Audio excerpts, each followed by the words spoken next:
আজ ঈশানীর দাদু মারা যাওয়ার 7 দিন পূর্ণ হলো। সত্যি বলতে কি, যত দিন যাচ্ছে তত ঈশানীর দাদুর কথা মনে পড়ছে বেশি করে। শেষের দিকে দাদু বারবার ফোন করে তাকে আসতে বলতেন তার কাছে। একবার সময় করে দেখা করে জামা, অনেক কিছু যে বলার আছে। আমার কিছু অসম্পূর্ণ কাজ আছে যা তোকেই পূরণ করতে হবে। হ্যাঁ দাদু, এইবার ছুটি হলেই চলে আসবো। কিন্তু সেই ছুটি হতে হতে দাদুই আর রইলেন না। সেই আফসোস ওকে কুড়ে কুড়ে ভেতরে শেষ করে দিচ্ছে। দাদুর কি একটা অসম্পূর্ণ কাজ ছিল, এখন তো সেটাও আজ জানা সম্ভব নয়। ঈশানীর দাদু ডক্টর নরনারায়ণ চক্রবর্তী পেশায় একজন আর্কিওলজিস্ট ছিলেন এবং আর্কিওলজিক্যাল সার্ভে অফ ইন্ডিয়াতে কাজ করেছেন দীর্ঘ 35 বছর। বলা হয় নাকি সেই সময় তিনি ভারতের প্রচুর জায়গা ঘুরে গবেষণা করেছেন, তবে সব গবেষণা নাকি তিনি প্রকাশ করেননি।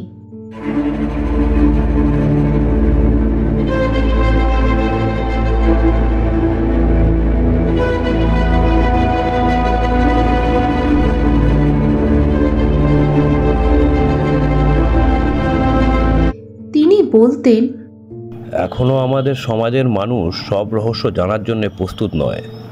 মানুষের লোভ সব কিছুকে নষ্ট করে দিতে পারে। ঈশানী দাদুর ঘরে বসে সেই সব পুরনো দিনের কথা ভাবতে থাকে। ছোটবেলায় দাদু আমাদের ইতিহাস নিয়ে, রামায়ণ মহাভারত নিয়ে কত গল্প শোনাতেন। দাদুর ঘরে শুধু বই আর নিজের হাতে লেখা অজস্র ডায়েরি।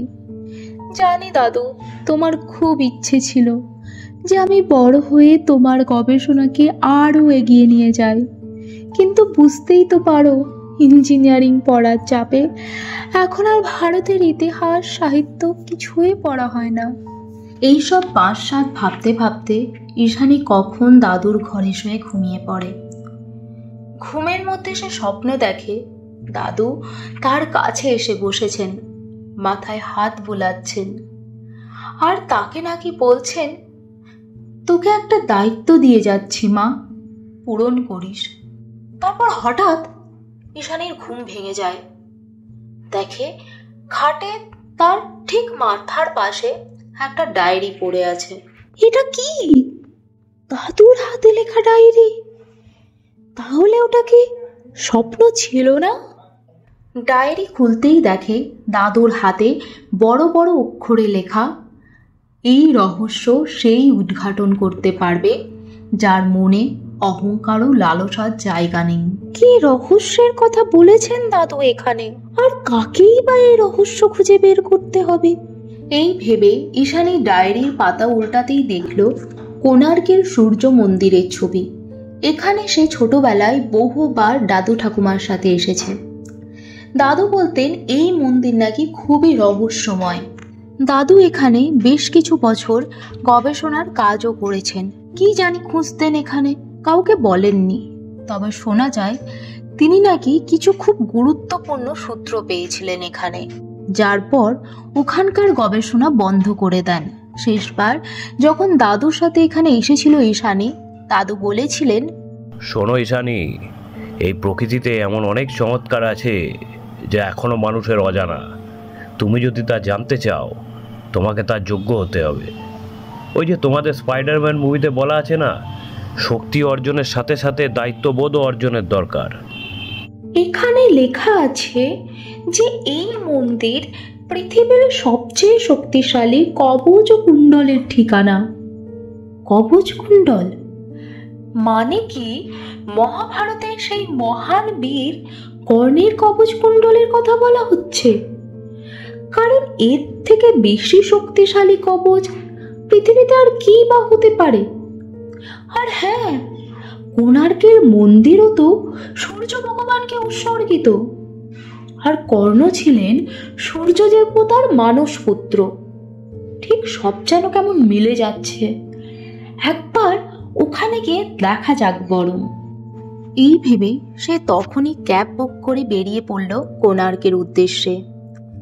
রাস্তায় যেতে যেতে সে কোণার্কের সূর্য মন্দির নিয়ে একটু গবেষণা করে। জানে এই মন্দিরে দুটো চাকায় দুটি সানডায়াল আছে, কিন্তু বহু বছর মানুষ এটা বুঝতে পারেনি। 100 বছর আগে এক যোগীকে যখন এই চাকা থেকে দিনে সময় নির্ণয় করতে দেখা যায়, তখন মানুষ জানতে পারে এটা সানডায়াল।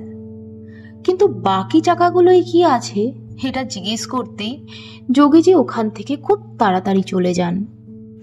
আচ্ছা, যারা এত ভেবে নিখুঁতভাবে দুটো চাকায় সানডায়াল বানালো, তারা বাকি 22টা চাকা এমনি কেন ছেড়ে দিল?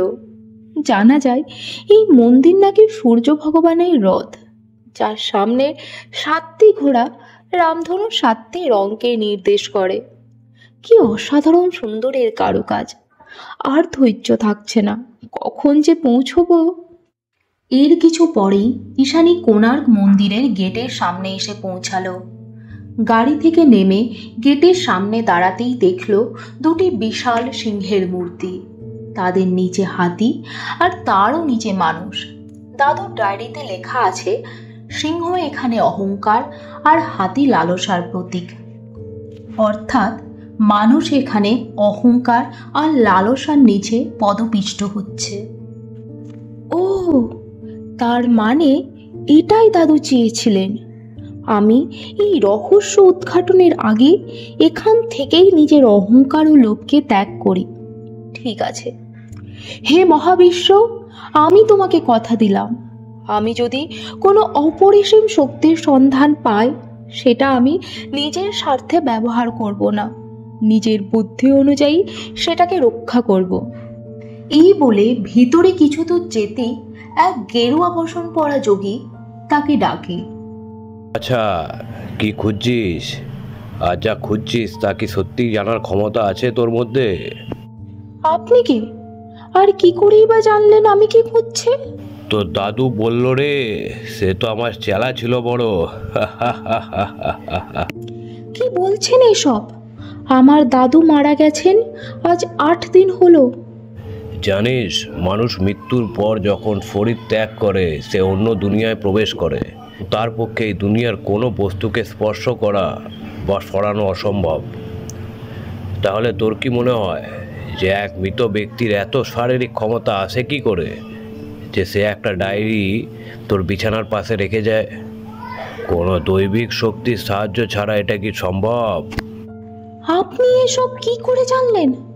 কে আপনি, সত্যি বলুন তো।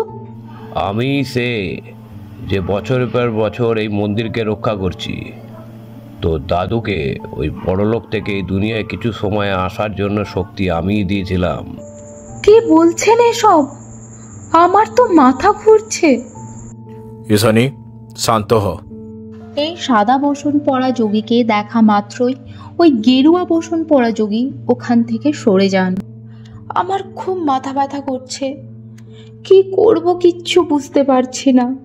জানেন, ওই যোগী বাবা যা কিছু বললেন তা অস্বীকারও করতে পারছি না, আবার মানতেও পারছি না। আমি জানি। আপনি জানেন মানে? আমি অতীতে এক মহান বীরের সাথে ভীষণ অন্যায় করেছিলাম, যা তখন ধর্ম রক্ষার জন্য দরকার ছিল। কিন্তু সেই ভুলের প্রায়শ্চিত্ত হিসাবে আজও আমি এই মহান শক্তি রক্ষা করছি, যার খোঁজে তুমি এসেছো। আপনিও কি মহান কর্ণের কবচ কুণ্ডলের কথা বলছেন? আর অন্যায় তো ওনার সাথে দেবরাজ ইন্দ্র করেছিলেন, ছল করে যখন কর্ণের কাছ থেকে কবচ কুণ্ডল নিয়েছিলেন। আপনি কি তাহলে? আমি কে সে কথা না জানলেও চলবে। আমাদের অনেক রূপ, অনেক সত্তা। তাহলে ওই যোগী বাবা কে ছিলেন জানেন? হ্যাঁ, তিনি কর্ণের পিতাসম বা পিতাও বলতে পারো। মানবরূপে তার একটি সত্তা আজও এই মন্দির রক্ষা করে চলেছেন, আর আমার অন্যায়ের জন্য আজও তিনি আমাকে ক্ষমা করতে পারেননি। এখানে আমার কাজ কি তাহলে? আমি তো এক সাধারণ ব্যক্তি, আমি কি বা করতে পারি? তুমি নিশ্চয় জানো, কলিযুগের শেষে বিষ্ণুর শেষ অবতার কল্কি পৃথিবীতে আসবেন। সেই মুহূর্তের জন্যই এই কবচ কুণ্ডলকে আমরা সবাই রক্ষা করছি, খুব গোপনীয়তার সাথে। এত সিক্রেসি! তাও আমার দাদু এই রহস্যের খোঁজ পেলেন কিভাবে? তোমার দাদু খুব সৎ ব্যক্তি ছিলেন, আর আমাদের প্রাচীন ভারতের ইতিহাসে তার জ্ঞানও ছিল প্রখর। তিনি যখন এএসআইতে কাজ করতেন তখন প্রচুর জায়গা ঘুরে আর প্রচুর বই পড়ে তিনি এই কবচকুণ্ডলের সন্ধান পেয়েছিলেন। তিনি ঠিক করেছিলেন ভারতের এই মহান শক্তির উপর তিনি গবেষণা করবেন। তিনি কিছুদূর এগিয়েও ছিলেন, কিন্তু এই আবিষ্কার অসৎ কাজে ব্যবহার হতে পারে এই ভেবে তিনি নিজের গবেষণা ওখানেই বন্ধ করে দিয়েছিলেন। তাহলে তো কেউ জানে না এর ব্যাপারে। কিন্তু দুর্ভাগ্যবশত তোমার দাদু গবেষণা বন্ধ করলেও একটা ভুল হয়ে গেছিল তার দ্বারা। তিনি নিজের গবেষণার অনেক তথ্য বিশ্বাস করে এক পরম প্রিয় বন্ধুর সাথে শেয়ার করেছিলেন, যা এই বিশ্বকে সর্বনাশের মুখে ঠেলে দিতে পারে। কে সেই ব্যক্তি, আর এখন কোথায় তিনি?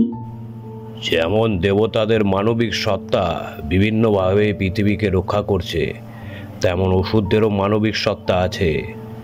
তারাও মানুষের রূপ নেয়, সংসার করে, কিন্তু সব কিছুর মধ্যেও নিজের লক্ষ্যে অবিচল থাকে তারা। আচ্ছা, কিন্তু কে সে, আর আমি কি করতে পারি? নিশ্চয়ই সে খুব শক্তিশালী পুরুষ। পুরুষ না, নারী, আর সে তোমার খুব কাছের জন। আমার কাছের? আমার আগে এক বেস্ট ফ্রেন্ড ছিল ঠিকই, কিন্তু আজ 3 মাস হলো তার সাথে কোনো সম্পর্কই নেই। সে আমার ক্রাশকে নিজের বয়ফ্রেন্ড বানিয়ে নিয়েছে, সব জেনেও। আই রিয়েলি হেট হার। পাগল মেয়ে, কাছের জন কি শুধু বন্ধু বা পার্টনারই হতে পারে? বাড়ির কেউ হতে পারে না বুঝি? যদিও তোর দোষ নেই, এটা তোর বয়সেরই ধর্ম। এই বয়সে বন্ধুই সব থেকে আপন মনে হয়, কিন্তু দেখবি একটা সময় পর পাশে শুধু বাড়ির লোককেই পাবি। আমার মা? কিন্তু তার তো ইতিহাস বা ঐতিহাসিক বিষয়ে বিন্দুমাত্র আগ্রহ নেই। আর তোমার ঠাকুমা? হ্যাঁ, শুনেছি ঠাকুমাও অনেক বই পড়তেন। দাদুর মতোই এই ঐতিহাসিক মনুমেন্টে খুব আগ্রহ ছিল। এমনকি সেই সময় তাদের লাভ ম্যারেজ হয়েছিল। ছোটবেলায় আমরা সবাই একসাথে এখানে ঘুরতে আসতাম, আমাকে খুব ভালোবাসতেন। কিন্তু তারপর যে কি হলো, দাদু ঠাকুমা আলাদা হয়ে গেলেন। এখনো আমার খুব মনে পড়ে ঠাকুমার কথা। আমাকে কত সুন্দর সুন্দর খাবার বানিয়ে খাওয়াতেন। হ্যাঁ জানি, তিনি মানুষ রূপে জন্ম নিয়েছিলেন, কিন্তু তার লক্ষ্য ছিল আসরিক। কিন্তু তিনি যখন সংসার ধর্ম নিয়ে খুশি থাকতে শুরু করলেন, আমরা ভেবেছিলাম তিনি হয়তো এই পৃথিবীর মায়ায় পড়ে গেছেন। কিন্তু আমরা ভুল ছিলাম। তুমি যখন একটু বড় হলে, তোমার দাদু তোমার সাথে নিজের সব আবিষ্কার শেয়ার করতেন। যেদিন তোমার ঠাকুমা কবচকুণ্ডলের কথা শুনতে পেলেন, তার মস্তিষ্কের আসরিক লোভ আবার জেগে উঠল। আর এটা তোমার দাদু জানতে পারলে তাদের মধ্যে বিচ্ছেদ হয়। কিন্তু তোমার ঠাকুমা ভাবেননি যে তোমার দাদু এত তাড়াতাড়ি পৃথিবী ছেড়ে চলে যাবেন। এবার তাহলে আমার কি করণীয়? ঠাকুমাকে আটকাতে তো হবে। কবচকুণ্ডলের কাছে পৌঁছানোর সব তথ্য আছে তোমার ঠাকুমার কাছে। এবার হয়তো নিজের অসুর সেনার সাথে সেটা অর্জনের চেষ্টা করবেন। আমরা আছি এখানে সব আসরিক শক্তিকে আটকানোর জন্য। কিন্তু এটাও ঠিক, আরও একটা ভয়ানক যুদ্ধ এই শান্তির পৃথিবীতে আবার প্রলয় ডেকে আনতে পারে। তাহলে কি করণীয় এখন? তুমি তোমার ঠাকুমাকে অনুরোধ করো, তোমার প্রতি ভালোবাসায় যদি তিনি পিছনে সরে যান, তাহলে এই সমাজ এক প্রলয়ের হাত থেকে রক্ষা পাবে। কিভাবে করব এটা? তোমাকে কিছু মেথড দেখিয়ে দিচ্ছি। সেই মেথডের মাধ্যমে মেডিটেশন করো আর তোমার ঠাকুমাকে ডেকো, দেখবে তিনি ঠিক তোমার সাথে দেখা করতে আসবেন। রাতে মন্দির পর্যটকদের জন্য বন্ধ হয়ে যাবার পর ঈশানী ধ্যানে বসে। পুরনো সব কথা মনে পড়তে থাকে। কিভাবে ঠাকুমা তাকে আদর করতেন, খাবার বানিয়ে দিতেন, কেউ বকলে তাকে আটকাতেন। ঠাম্মা, তুমি যেখানেই থাকো, প্লিজ প্লিজ এসে দেখা করো। আমি সত্যিই তোমার সাথে দেখা করতে চাই। বেশ কিছুক্ষণ পর সূর্য ওঠার ঠিক আগের মুহূর্তে শাড়ি পরা এক নারী ঈশানীর সামনে এসে দাঁড়ালেন। ঈশানী, কেমন আছিস বাছা? কতদিন পর তোকে দেখলাম। আমি ভালো আছি, কিন্তু কি সব শুনছে তোমার ব্যাপারে? এগুলো কি সত্যি? সবার জীবনের আলাদা আলাদা লক্ষ্য থাকে বাছা। আমি ঠিক কি ভুল জানি না, তবে সবাইকে হারিয়ে আস্তে আস্তে ক্লান্ত হয়ে পড়েছি।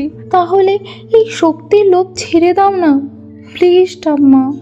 আর আগে বলি, মাঝে মাঝে দেখা করতে আসিস বাছা, বাবা মাকেও নিয়ে আসিস। তোদের সবাইকে কাছে পেতে ইচ্ছা করে রে। তোর দাদু এভাবে ছেড়ে চলে গেলে একবার আমার ক্ষমা প্রার্থনাও শুনলেন না। খুব নিষ্ঠুর।